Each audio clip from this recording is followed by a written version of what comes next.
तो फ्रेंड्स, अब direct supreme court से आपको मिलेगा तलाक। तो क्या है ये नया कानून, और ये जो नया ग्राउंड है ये इंडिया में किसी भी कानून में नहीं लिखा गया है। तो फ्रेंड्स, जब भी डिवोर्स की बात आती है तो ऐसा ज़रूरी नहीं है कि हर एक डिवोर्स केसेस में क्रुएल्टी हुई हो, एडल्ट्री हुई हो, डेजर्शन हुआ हो, या फिर 498A हो, या फिर डोमेस्टिक वायलेंस हुई हो, या फिर मार पिटाई हुई हो।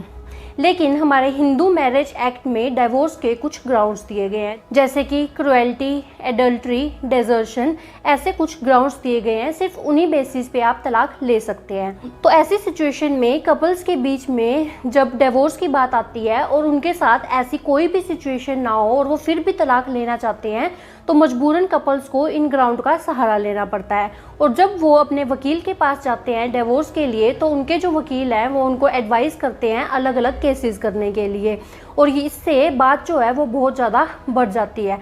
जो छोटा सा मैटर होता है वो बहुत ज़्यादा बढ़ जाता है। और क्योंकि इन्हीं ग्राउंड के बेसिस पे आप तलाक ले सकते हैं, यही कारण है कि आज के टाइम में हमारे देश में 498A के झूठे केसेस बहुत ज़्यादा बढ़ते ही जा रहे हैं। तो फ्रेंड्स, ये जो सेक्शन 498A ऑफ IPC होता था वो अब नए कानून भारतीय न्याय संहिता में सेक्शन 85 एंड सेक्शन 86 है। तो इन्हीं सब बातों को ऑनरेबल सुप्रीम कोर्ट ने एनालाइज किया और डिवोर्स के लिए ये एक नया ग्राउंड दिया। और ऑनरेबल सुप्रीम कोर्ट ने अपनी अलग अलग जजमेंट्स में इस ग्राउंड के बारे में बताया है।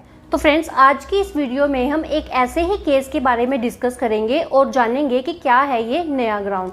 तो फ्रेंड्स, मैं हूं एडवोकेट ज्योति और आप देख रहे हैं हमारा चैनल लीगल स्टोर हाउस। अगर आपने हमारे चैनल को अभी तक सब्सक्राइब नहीं किया है तो चैनल को सब्सक्राइब कर लें और नीचे दिए गए बेल आइकन को भी ऑन कर लें, क्योंकि लॉ से रिलेटेड ऐसी इंपॉर्टेंट इन्फॉर्मेशन हम आपके लिए लेके आते रहते हैं। तो फ्रेंड्स, बिना किसी देरी के शुरू करते हैं आज की इस वीडियो को।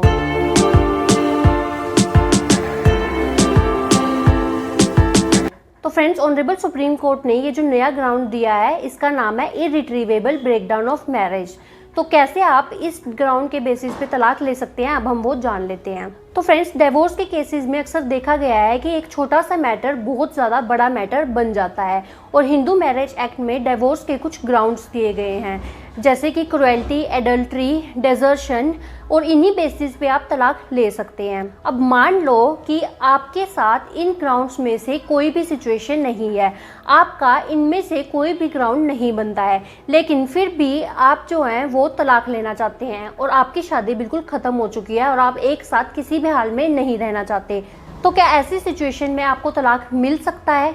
तो फ्रेंड्स, आर्टिकल 142 ऑफ कॉन्स्टिट्यूशन का यूज करते हुए आपको तलाक दिया जा सकता है। ऐसा ही कुछ इस केस में भी हुआ। तो इस केस में जो कपल्स हैं उनकी हिंदू रिचुअल्स के हिसाब से शादी होती है, और शादी के बाद वो 14 साल से एक साथ रह रहे होते हैं, लेकिन शादी के 14 साल के बाद उनके बीच में डिस्प्यूट्स धीरे धीरे इतने बढ़ जाते हैं कि वो अलग रहने लगते हैं। अब इस केस में कपल्स को अलग रहते हुए 22 साल हो चुके होते हैं और उनके 2 बच्चे भी होते हैं, और अब उनके बच्चे जो हैं वो भी एडल्ट हो चुके होते हैं और वो अपनी अपनी लाइफ में सेटल्ड हैं। तो इस केस में जो हस्बैंड है वो पहले फैमिली कोर्ट में जाते हैं डिवोर्स के लिए, लेकिन फैमिली कोर्ट में उनकी जो डिवोर्स पिटीशन है उसको डिसमिस कर दिया जाता है, और उसके बाद ये मैटर जाता है ऑनरेबल हाई कोर्ट में, लेकिन हाई कोर्ट में भी उनको तलाक नहीं मिलता है। ऑनरेबल हाई कोर्ट का भी ये कहना होता है कि आपके केस में इनमें से कोई भी ग्राउंड जो है वो नहीं बन पा रहा है, तो ऐसी सिचुएशन में बिना किसी ग्राउंड के हम आपको तलाक नहीं दे सकते हैं।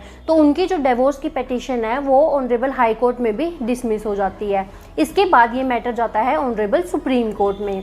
अब ऑनरेबल सुप्रीम कोर्ट में हस्बैंड का कहना होता है कि हमारी शादी बिल्कुल ख़त्म हो चुकी है, हमारी शादी में शादी जैसा कुछ भी नहीं बचा है, और इसके अलावा हम 22 साल से अलग रह रहे हैं। अब कोई भी ऐसी पॉसिबिलिटी नहीं है कि हम दोनों एक साथ रह सकते हैं। तो ऐसे में ये क्या बात हुई कि हमें एक साथ रहना होगा, वो भी ज़बरदस्ती, जबकि हम एक साथ नहीं रहना चाहते हैं। तो ऑनरेबल हाई कोर्ट का ये डिसीजन कि हमें तलाक नहीं दिया जाए बिल्कुल ही गलत है। तो इस केस को ऑनरेबल सुप्रीम कोर्ट ने डीपली एनालाइज किया, और ऑनरेबल सुप्रीम कोर्ट का कहना था कि ये बात बिल्कुल सही है कि हर केस में ज़रूरी नहीं है कि हैरेसमेंट हुई हो, टॉर्चर हुआ हो, डोमेस्टिक वायलेंस हुई हो, या फिर क्रुएल्टी, एडल्ट्री या डेजर्शन हुई हो। और ऑनरेबल सुप्रीम कोर्ट ने ये भी कहा कि इस केस में दोनों की शादी बिल्कुल ख़त्म हो चुकी है और इनकी शादी को बचाने की कोई भी उम्मीद नहीं बची है। ऑलरेडी कोर्ट्स के द्वारा हजारों एफर्ट्स कर लिए गए हैं इन दोनों कपल्स की सुलह करवाने के लिए। मीडिएशन में भी काफ़ी सारा ट्राई हो चुका है और ये दोनों कपल्स भी ट्राई कर चुके हैं, लेकिन फिर भी बात नहीं बन रही है और इन कपल्स को अलग रहते हुए 22 साल भी हो चुके हैं और ये अब कपल्स एक साथ नहीं रह सकते और इनकी जो शादी है वो सिर्फ नाम मात्र की शादी है जो कि बिल्कुल ही ख़त्म हो चुकी है। तो ऐसे में कोर्ट्स का ज़बरदस्ती उनको फोर्स करके एक साथ रहने को कहना गलत होगा। तो यहाँ पे ऑनरेबल सुप्रीम कोर्ट जो है वो आर्टिकल 142 ऑफ कॉन्स्टिट्यूशन का यूज करते हुए इन कपल्स को इररिट्रीवेबल ब्रेकडाउन ऑफ मैरिज के ग्राउंड पर तलाक दे देती है। तो फ्रेंड्स, अगर आप भी इररिट्रीवेबल ब्रेकडाउन ऑफ मैरिज के अंडर डिवोर्स लेना चाहते हैं तो उसके लिए कुछ फैक्टर्स का होना ज़रूरी होता है। तो अब हम उन फैक्टर्स को जान लेते हैं। तो सबसे पहले तो इसमें देखा जाता है कि हस्बैंड वाइफ शादी के बाद कितने टाइम तक एक साथ रहे हैं, उसके बाद लास्ट वो एक साथ कब रहे थे, और इसके अलावा इस केस में ये भी देखा जाता है कि दोनों पार्टीज़ ने एक दूसरे के ऊपर क्या एलिगेशंस लगाए हैं और दोनों पार्टीज़ के द्वारा अपने मैटर को सेटल करने के लिए कितनी ज़्यादा कोशिश की गई है। और सबसे मेन चीज़ जो इस केस में देखी जाती है वो ये है कि काफ़ी लंबे समय से कपल्स जो हैं वो अलग रह रहे हों। तो अगर आपके केस में ये फैक्टर्स हैं तो आप इजीली इररिट्रीवेबल ब्रेकडाउन ऑफ मैरिज के चलते डिवोर्स ले सकते हैं। लेकिन जैसा कि आपको पता है कि डिवोर्स के केसेस में 2 मोशन होते हैं। पहले फर्स्ट मोशन होता है, उसके बाद 6 महीने का कूलिंग पीरियड दिया जाता है और जब वो कूलिंग पीरियड खत्म होता है उसके बाद होता है सेकेंड मोशन और उसके बाद ही तलाक दिया जाता है। तो ऐसे में कपल्स अगर 6 महीने तो क्या 1 महीने भी एक साथ नहीं रहना चाहते तो इररिट्रीवेबल ब्रेकडाउन ऑफ मैरिज के केस में जो कूलिंग पीरियड है वो मैंडेटरी नहीं है। तो इस ग्राउंड के बेसिस पर आप कूलिंग पीरियड के बिना भी डिवोर्स इजीली ले सकते हैं और इस तरीके से आपको बहुत ही जल्द तलाक मिल जाएगा।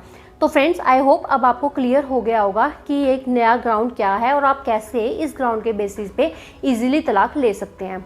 तो फ्रेंड्स, आई होप ये वीडियो आपको अच्छी लगी होगी, यूज़फुल लगी होगी, इन्फॉर्मेटिव लगी होगी। अगर ये वीडियो आपको अच्छी लगी तो वीडियो को लाइक करें, शेयर करें। अगर आपने हमारे चैनल को अभी तक सब्सक्राइब नहीं किया है तो चैनल को सब्सक्राइब कर लें। तो फ्रेंड्स, इस वीडियो में इतना ही। अपना कीमती समय हमें देने के लिए धन्यवाद।